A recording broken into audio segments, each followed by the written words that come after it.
Buenas tardes México, seguramente han visto en las noticias que acabaron con la vida de Carlos Manso, el alcalde de Uruapan hace unos días. Pero lo que acaba de salir a la luz en las últimas 36 horas convierte esa escena en apenas la superficie de algo mucho más profundo, más podrido y más violento de lo que cualquier autoridad se atreve a admitir. Lo que están a punto de escuchar no es una noticia más, es el verdadero rostro de un crimen político que nunca debió ocurrir. 3 hombres armados entraron a la plaza aquella noche. Uno cayó por fuego de escoltas. Los otros 2 fueron capturados. Y lo que confesaron bajo interrogatorio confirma el horror. 50,000 pesos puso el cártel Jalisco Nueva Generación para comprar la muerte del alcalde. 35,000 adicionales pagaron a un traidor que vendió la ubicación exacta de Manso. Y alrededor de esta ejecución, un gobernador con 7 alcaldes muertos bajo su administración fue expulsado del funeral entre gritos, mientras una presidenta municipal ignoraba 6 llamados desesperados de auxilio. Pero nada de eso se compara con lo que ocurrió en los últimos segundos de vida de Manso, frente a su hijo pequeño. Porque Dylan, un niño de apenas 4 años, fue testigo directo del asesinato de su padre. Era 1 de noviembre, alrededor de las 8 de la noche. Dylan estaba cansado de caminar entre la multitud y le pidió a su papá que lo cargara. Manso lo subió a su brazo izquierdo mientras la gente se acercaba para tomarse fotos. Una familia pidió una imagen y el alcalde se inclinó un poco para entrar en el encuadre. Y en ese instante, un hombre con sudadera blanca abrió paso entre la gente, sacó una pistola y disparó 7 veces a quemarropa. El niño sintió como el cuerpo de su papá se sacudía con cada impacto. Manso intentó sostenerlo, intentó protegerlo, pero sus piernas cedieron y ambos cayeron sobre las velas encendidas. Dylan gritaba sin entender por qué su padre no respondía, porque la camisa blanca que llevaba puesta estaba empapada de sangre tibia. Aquella confusión, ese terror, será la sombra que lo acompañará para siempre. Y todo ocurrió porque 2 meses antes el alcalde se atrevió a humillar públicamente a un jefe de plaza del cartel Jalisco Nueva Generación. Porque alguien muy cercano a él vendió su vida por un puñado de billetes, y porque las autoridades estatales y federales ignoraron durante semanas las advertencias que Manso lanzó desesperadamente antes de morir. Ahora les voy a contar qué detonó esta ejecución y quién dio realmente la orden de muerte. El 28 de agosto, 2 meses exactos antes del asesinato, Manso hizo algo que ningún otro alcalde de la región hubiera tenido el valor de hacer. Se puso su chaleco antibalas, tomó un rifle y encabezó él mismo el convoy que irrumpió en una casa de seguridad en una colonia popular.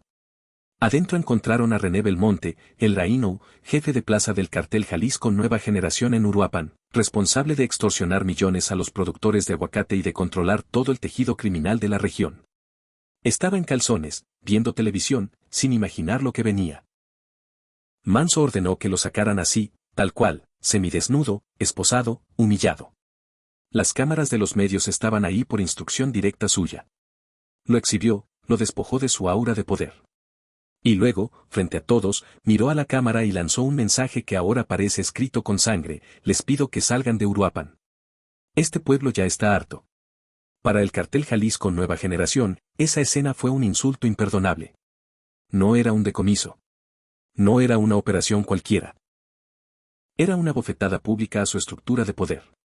Y cuando humillas a un jefe de plaza en ropa interior frente a todo un estado, la respuesta no viene de abajo. Viene desde la cúpula, viene del círculo inmediato de El Mencho. Pero hay otro actor en esta historia del que casi nadie se atreve a hablar. Alguien a quien las calles de Uruapan ya han señalado directamente: Alfredo Ramírez Bedoya, gobernador de Michoacán. Unas semanas antes del asesinato, quedó grabado en un evento público algo que ahora adquiere un significado estremecedor. Las cámaras registraron cada segundo del encuentro entre el gobernador y Carlos Manso. Y ese video, que hoy circula con millones de reproducciones, podría contener la clave de una traición que nadie quiere reconocer oficialmente. El video muestra algo que ahora resulta escalofriante.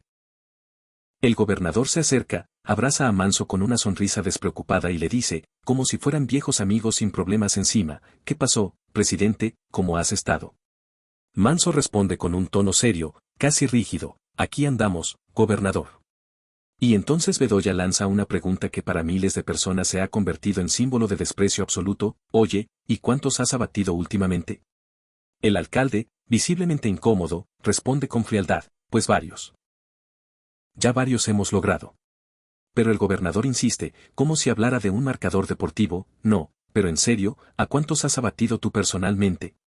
La tensión se siente incluso en el video.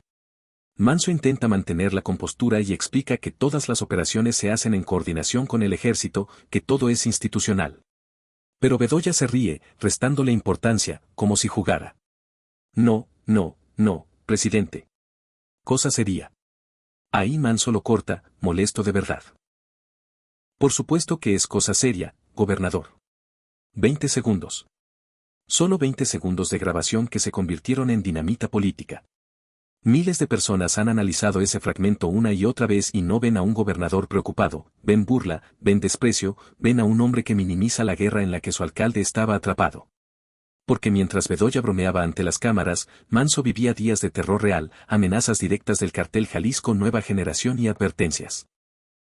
Mientras Bedoya sonreía, Manso pedía desesperadamente refuerzos, equipo, presencia militar, cualquier cosa que pudiera darle una oportunidad de sobrevivir.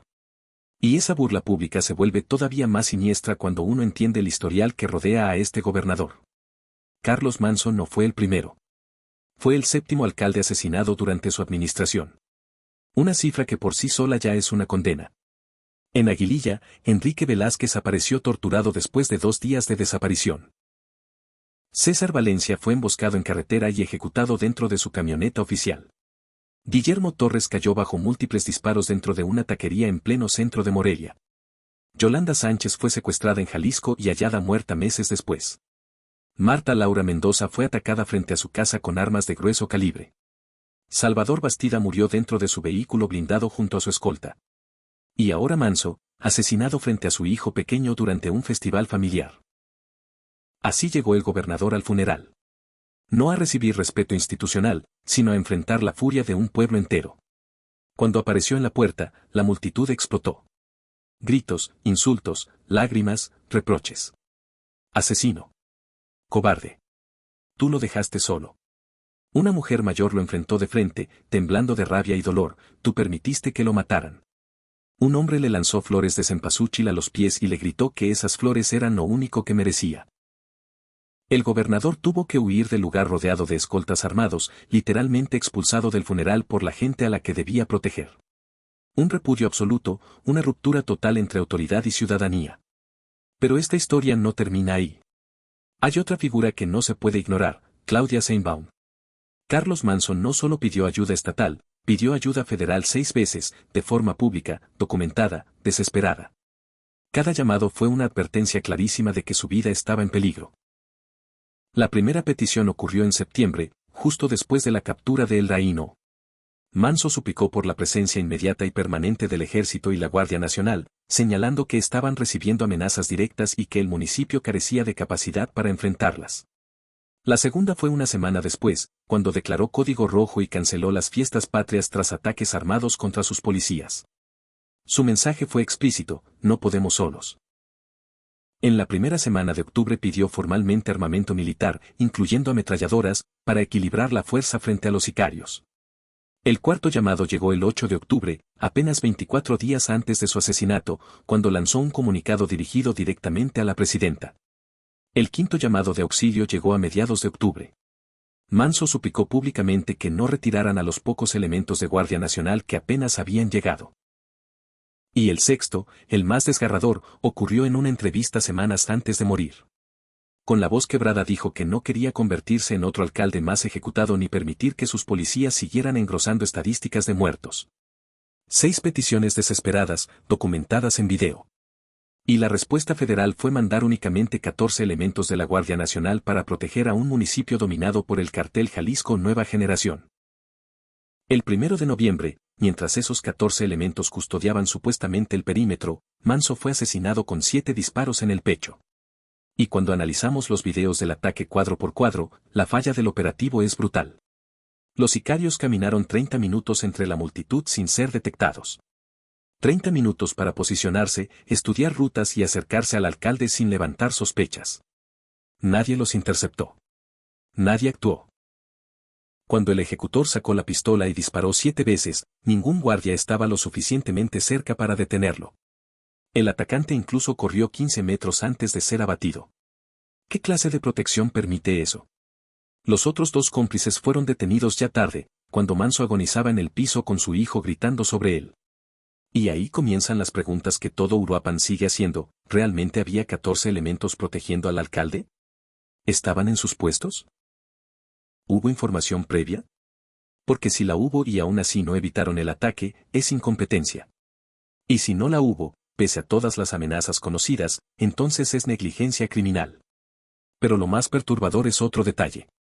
Los sicarios sabían absolutamente todo, la hora exacta, la ubicación precisa, que Manso no llevaría chaleco, que estaría cargando a su hijo durante el festival. Esa información solo podía provenir de su círculo más cercano. Y así fue. Los dos sicarios detenidos confesaron que recibieron instrucciones detalladas por mensajes de voz encriptados.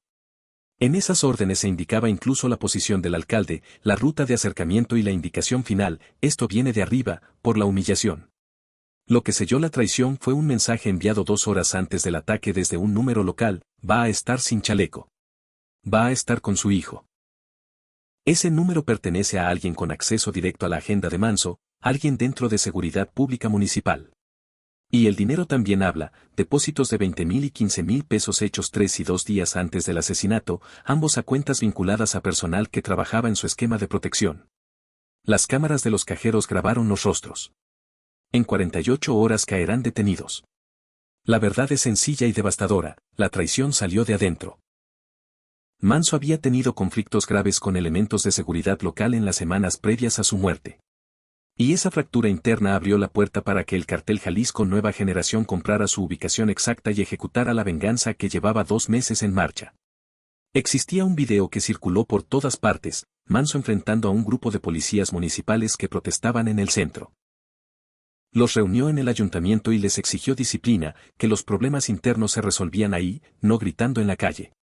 Pero varios policías le respondieron con un resentimiento evidente. Uno le gritó que él estaba ahí por el pueblo, no por el alcalde. Otro le reclamó por alzar la voz. La tensión era abierta, directa, y dejaba claro que dentro de su propia corporación había fracturas profundas. Luego apareció un video todavía peor. Manso enfrentándose físicamente con un elemento de la Guardia Civil. El policía lo provocó, Manso perdió la paciencia y le soltó una bofetada frente a todos. El elemento intentó responder, lo detuvieron, pero la humillación quedó grabada. Ese video se volvió viral en todos los grupos de policías del estado. Y el crimen organizado supo leer lo que muchos ignoraron: un hombre resentido es el blanco perfecto. Vieron al policía humillado, lo buscaron y le ofrecieron 20,000 pesos por dar la ubicación del alcalde el 1 de noviembre. Y aceptó. Cuando un alcalde tiene conflictos violentos con sus propios cuerpos de seguridad, la traición deja de ser una posibilidad y se convierte en un camino inevitable. El cártel no necesita comprar fidelidades, solo necesita un resentido. Uno basta para entregar la información crítica. Y con esa información basta un sicario, 7 disparos y un niño de 4 años en brazos de su padre para completar una ejecución impecablemente planeada. Ahora vamos tras ellos. En menos de 48 horas se solicitarán órdenes de captura contra los operadores regionales del cartel Jalisco Nueva Generación que coordinaron el asesinato y contra los 2 elementos de seguridad que vendieron la información por 35,000 pesos. Ya están identificados los depósitos, los mensajes, los movimientos. Caerán con cargos de homicidio calificado, igual que si hubieran disparado ellos mismos. Pero esto es más grande que 2 traidores. Manso es el 7º alcalde asesinado en Michoacán en solo 3 años, y ninguno de los anteriores tiene justicia. 7 ejecutados bajo el mismo gobernador. 6 llamados ignorados por la misma presidenta. 14 elementos que no evitaron nada. Manso murió haciendo lo que casi nadie se atreve: enfrentarse al cártel más violento del país sin arrodillarse. Exhibió a El Reino. Señaló al crimen. Suplicó ayuda. Y aún así lo dejaron solo. El cartel Jalisco Nueva Generación pagó 50,000 pesos por matarlo y 35,000 por la traición interna. Pero hay responsabilidades que no cuestan dinero, autoridades que ignoraron sus advertencias y cuerpos de seguridad que fallaron donde más importaba. Y ahora queda Dylan. Un niño de 4 años cubierto por la sangre de su padre, obligado a cargar una imagen que lo perseguirá toda la vida. Él, al menos, podrá ver caer a los responsables. Su padre no tuvo esa oportunidad.